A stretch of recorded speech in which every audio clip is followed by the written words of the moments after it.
let me get started, because today we are talking about the topic of high trust teams, which I think Sarah said, we should do, because we've done psychological safety with Amy Edmondson. We're doing some video content at the moment for our clients. It's very marketing, wasn't it? Video content. We're trying to create lots of on-demand development resources that people can get squiggly support when we're not like doing live sessions for them. And one of them was on teams. And Sarah said, we should do a podcast on like high trust teams. And I was like, should we? Have we done that? Turns out we definitely should, because a lot of people have listened to it this week. So it's obviously a bit of a need right now. And hopefully we can bring it to life to help you to take some of those insights away. And just out of interest, before I get started, like a bit of a summarize, few ideas for action for you to try out on high trust teams. People that have listened to it, and if you're new, you do not have to have listened to it, don't worry. It's not like a prerequisite to joining. Like we look at the algorithms and like, did they actually listen? Are they allowed in? You can come, everyone's welcome. But for anyone that did listen, any takeaways, any stuff that stood out, let us know in chat. Before I bring up the trust equation, that Sarah was a bit skeptical of. She's like, that equation's horrendous, Helen. I quite like an equation. She's like, I like the red table idea. Turns out, so did a few, got 3 people on the red table idea. Okay, all right. Do you know what? I haven't recapped the red table idea in this session, but I for anyone that hasn't listened, the red table idea was so Red Table Talks are, Jada Pinkett Smith has a podcast all about Red Table Talks, and it's all about, I think it's her daughter and her mother, so multi-generation discussions about tough topics, and they talk it through, and their aim is that it's a very curious, open conversation about some very difficult topics. And the point is that you should be able to take that concept and have Red Table Talks in teams. And what you need to do is both understand what might feel like a tough topic. So surface some of those, like what are tough topics that we could do talking about? And that could be to do with stuff in the business, or maybe stuff that's going on outside of the business. And then it's about creating that space for that conversation. And you really want diversity, discussion, debate, but it needs to be within a safe space. Like it's not blame, it's not criticism for someone not being informed as somebody else. It's just openness to learn and explore. And you're not even trying to get to an action at the end of it. You're just trying to have what might be a tough conversation if you didn't kind of create that space for it. What else we've got? Red Table Talks, yeah, and Andrea Patico, who's the Chief People Officer at MVF, is the person that I had heard had taken that as sort of like a brand and used it within organisations. Practical trust, yeah, Lynn, we're going to talk about the difference between practical and emotional trust. The input of trust and output of high-performing teams. NP BJ Stanfield, yes, that's a Sarah-ism, and it's proven by research, but yeah, that's kind of how she often frames it when we're delivering sessions on this as well. Brilliant. And Janelle, we're about to talk about intimacy as part of the trust equation. So what have I got for you? I have got the trust equation, so I'm just going to talk that through and see what you think, if as a bit of a recap when you were kind of listening. We have got what it is and what it isn't, and I wanted to get a bit of a sense of what that looks like in your teams right now, so maybe do a bit of scoring on a scale so we can see. And then I've got 3 ideas for action, one of which definitely wasn't in the podcast, but I think is quite practical. And oh no, 2 of them went in the podcast. New stuff. Okay, let's get started. Here is the equation.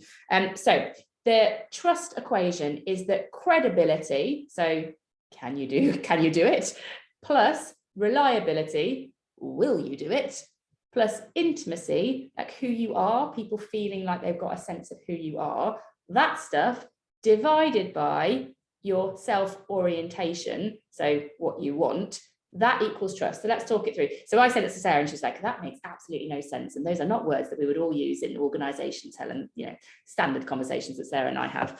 I have like corporate speak, I think, because I've worked in so many big corporate organizations. I have like corporate speak where I can just talk about the strategy of our reliability framework within the context of the organizational dynamic. Like I can just spurt it. And Sarah's like, no one talks like that, Helen, stop it.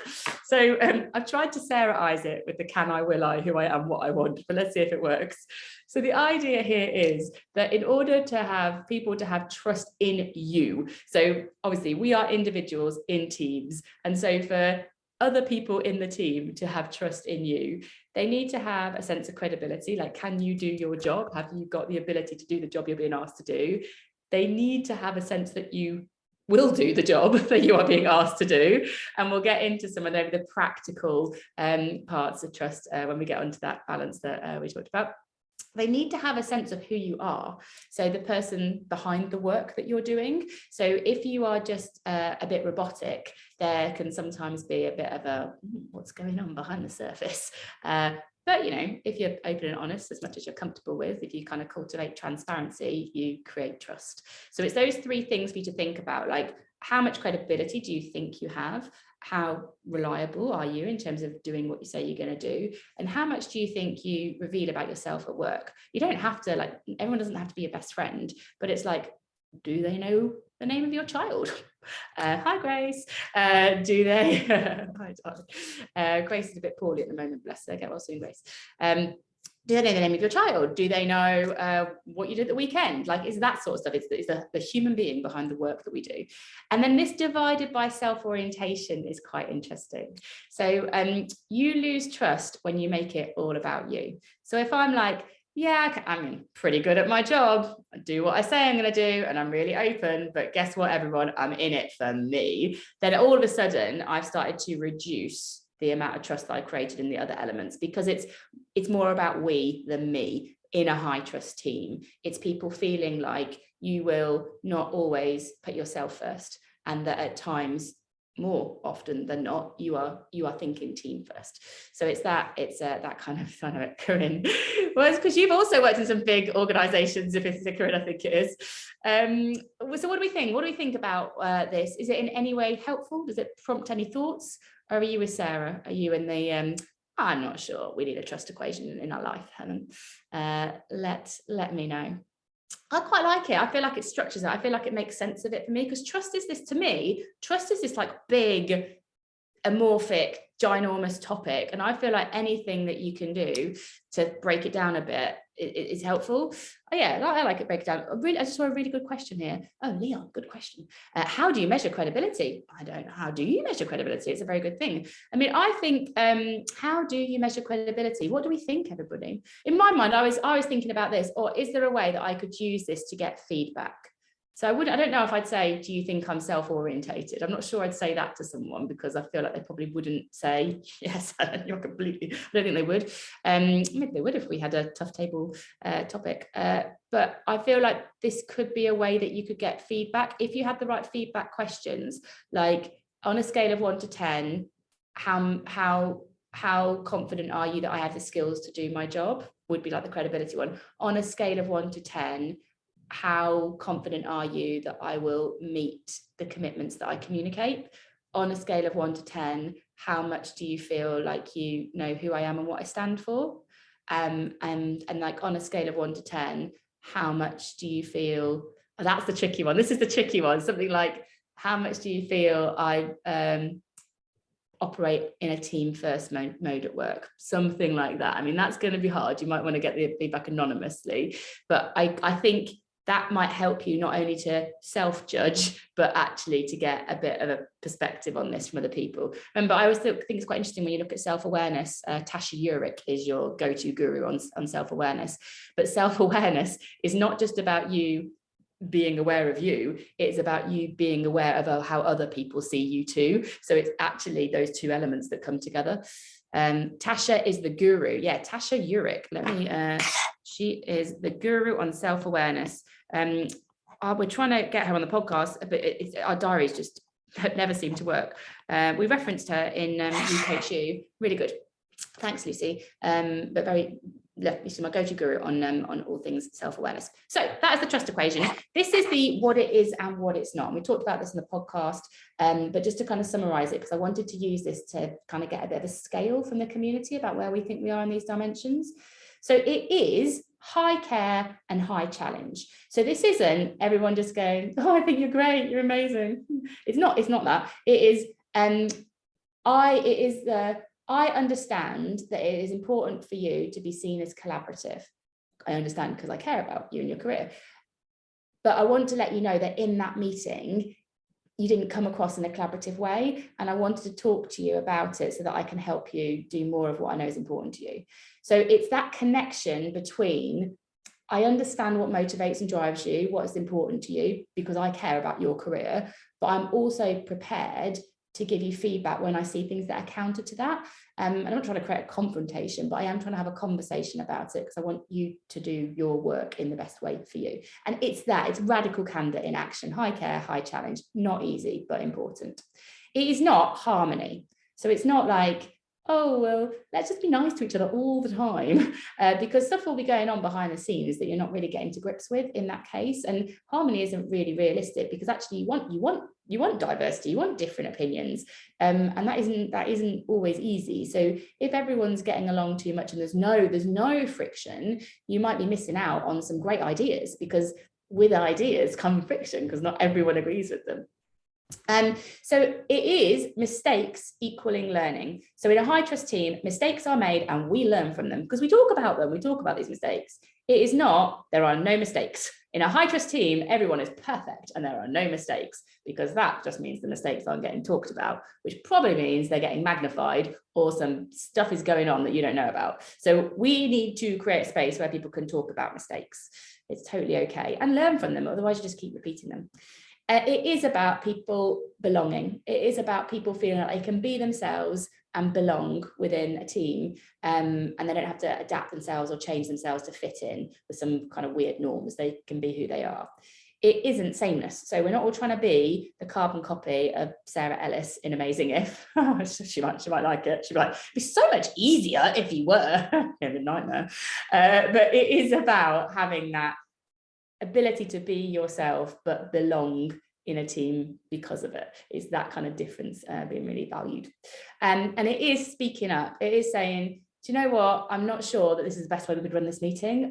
We feel like we're going around in circles, and I don't think anyone needs another meeting with going around in circles. Like, it's about being able to speak up and not feeling like I mean, it's very political to say this, but I was reading some I think it was on the BBC, and it was about Putin. God, that's really political. Why have I got into this? Anyway, it was about Putin, and it was about his I've forgotten his like generals. I've forgotten what the right term was, but basically all of his like equivalent of his kind of the top people that report into him, and it was basically saying that there's a culture of fear where there was one person who was trying to raise a contrary opinion, who kind of an older man, so very kind of tenured in his military background, who apparently was sweating and shaking when he was trying to challenge. He started trying to challenge what was that particular thing that we're agreeing about, but then within about 2-3 minutes he'd completely stopped speaking up and had defaulted to agreeing with everything else that was going on in the room, because there isn't that safety, because there's a fear. I mean, it's horrendous. I mean, that is an extreme example, but that's all what we're talking about. So it's not silence. If people can't speak up, then we're not getting their ideas, we're not giving them not space, people aren't being heard. So I have turned this into a scale for us, which I'm now going to make anonymous. And what I wanted to do was get a sense of you, your team that you are in today. Where on each of those areas, where do you think you are? Hopefully it makes sense. You're going to put a star on the screen on each of the scales with where is your team today, and we're just going to get a bit of a sense. For anyone that doesn't know how to do the star thing, you go towards the top of your Zoom screen, it's view options, and then you'll see stamp, and then you'll see star. So view options, annotate, stamp and star. Sarah has kindly put that into the chat so that you can see it. Let's just get a bit of a sense of how broad this is, and also have a bit of empathy for anyone who's got stuff on the far on the right side. It's quite an interesting spread, isn't it? Interesting spread there. So it looks like, I mean, we've got a spread, but one of the things that seems to be, I guess, one of the worst, is that the right way of saying it? But there's quite a few people clustered here, aren't there? Like where they're not in an organisation where they can make mistakes. So the point we talk about the podcast there is the importance of either having mistake meetings, so where you create time regularly to talk about mistakes, or lessons learned. You can kind of maybe frame it. If mistakes feels like, oh, we can't do mistakes, Helen, we work in the rail industry or whatever it would be, like we've got a safety culture and mistake is not a good word, then maybe lessons learned might might feel like a softer way into that conversation. Or you can do what Sarah and I have kind of started doing with the team, which is mistake moments, which is a bit more of an immediate thing. And I think we're just trying to build at the moment in our team a bit of a habit of doing that. And it is a habit. You have to kind of remember, like, oh, this is a mistake, but actually it's quite good. It's quite big. You're like, this is a mistake. This is a mistake moment. I need to share some of those things. So it kind of makes you more intentional. And we just do it on Microsoft Teams. But I feel like it's quite cathartic. I'm like, everyone, I've made a mistake. So Steve, maybe the mistake meetings, if that doesn't work, I do know some organizations that have a very agile approach have mistake meetings. Agile and tech, I see it a little bit, but maybe mistake moments might work for you. Any other themes that we're seeing here? I mean, quite a good place of speaking up, as well as just on speaking up. If we didn't mention her name in the podcast, because we often talk about Amy Edmondson in the context of trust, but in the UK there's a brilliant lady called Megan Rates, who was on our podcast a while ago now, and she works at Ashridge, and she's got a really good book about speaking up. She talks about the importance of speaking up and listening up. So you need the two things going on in teams, where individuals have the confidence to speak up, especially when their views might be contrary to the kind of collective, but also the collective needs to have the ability to listen up. I'm glad you like Megan. And just on listening, because we talk about this in some of our coaching sessions as well. Listening up, there are a few things that can really actively improve the quality of your listening. So we often talk about listening as like, basically you're not talking and you're having eye contact. They're like the go-to tips, aren't they, to show you're listening? And that's good. Like, that's a good thing. However, there are a few other things that you can do. So you can use listening language, which is where you use words like sound and hear in your response. So I might say, oh, Leora, that sounds really hard. Or I might say, gosh, Joe, I hear you. That sounds really difficult. So when you use listening language, it helps people to feel heard. The other things that you can do is say people's names. So for example, like, Leora, that sounds really hard. Like, I've done the two things there. I've used the name and then I've used listening language. And then the third thing that you can do is you can play it back to someone. So if I said, Lucy, that sounds like it's been a really hard week. If I just take a step back and play back what I've heard, it sounds like the hardest things were X, Y, and Z. Is that true? Now, not only have I created a bit of clarity for Lucy, because she's probably just been like downloading a little bit, that what I've done is I've shown her that I've heard. And so those three things I think they can elevate your active listening a lot beyond the eye contact type stuff.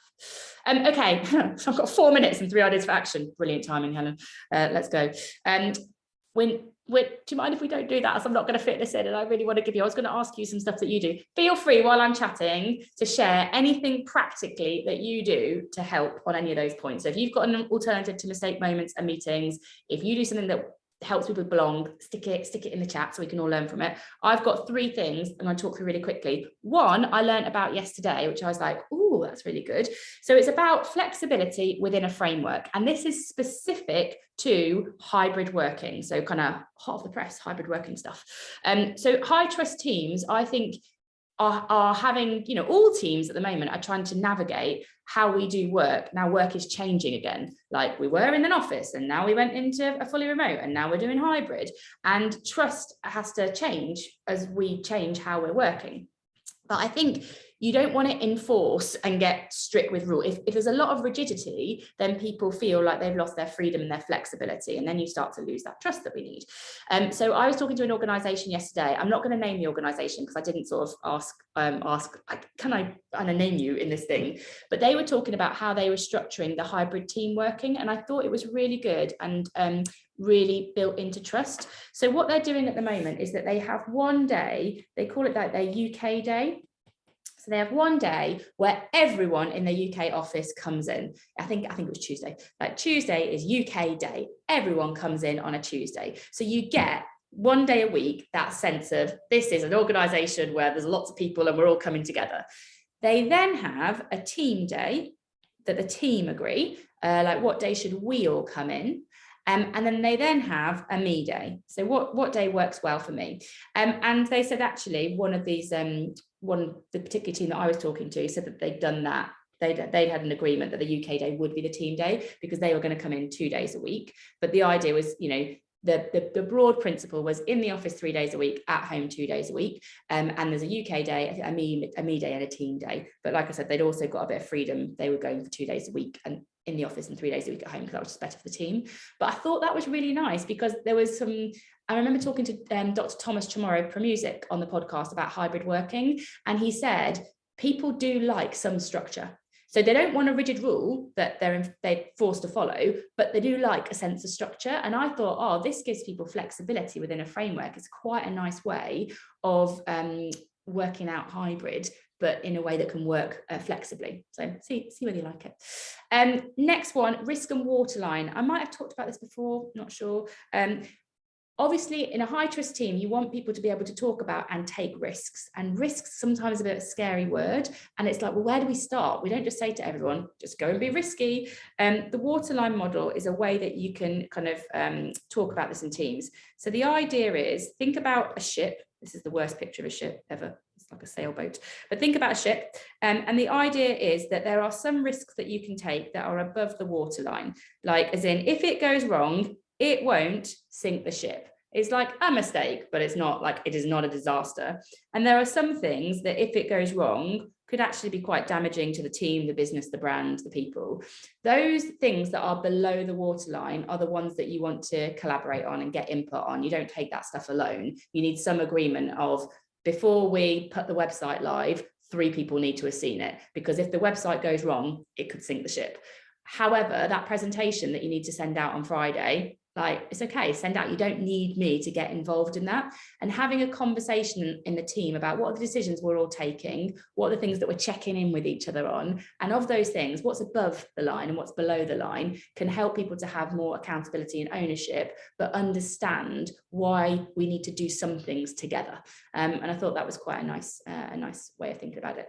Last but not least, practical versus emotional trust is different. The practical bit is a bit like that reliability point in the equation. The emotional bit is a bit like the intimacy.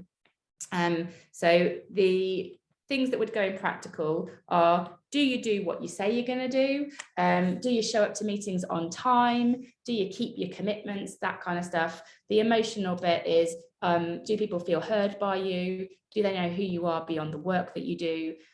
Those sorts of elements. It is useful to reflect on, or maybe even talk about in the team, what does this look like for us today? Where have we got some strengths? So what is working well?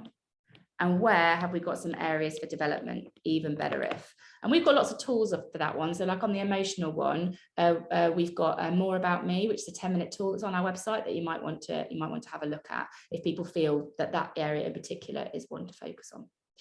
Oh my goodness, managed to squeeze it in 1 minute over my intended plan. Don't forget Podsheet, if you want to dive into this a bit more deeply, independently or with a team. I mean, take the Podsheet to talk about high trust teams with your high trust team, could be helpful. Next 2 podcasts coming up. Next week is on creating challenge. It was supposed to be on manifesting, but Sarah and I recorded last night and she refused to do it. She's like, Helen, we'll do it next week. We're recording challenge now. And we had a slight debate about it. High trust team, it's fine. So challenge next week and then manifesting the week after. Where do you find the pod sheet? You find it on amazingif.com. Head to the podcast page and it'll be the most recent. Just click on the most recent podcast. There are pod sheets for the last about 70-ish episodes. So you'll be able to find them. Right, I'm going to go. Everybody have a brilliant day and I will see you very soon on Pod Plus, everyone. Take care. See you all soon. Bye.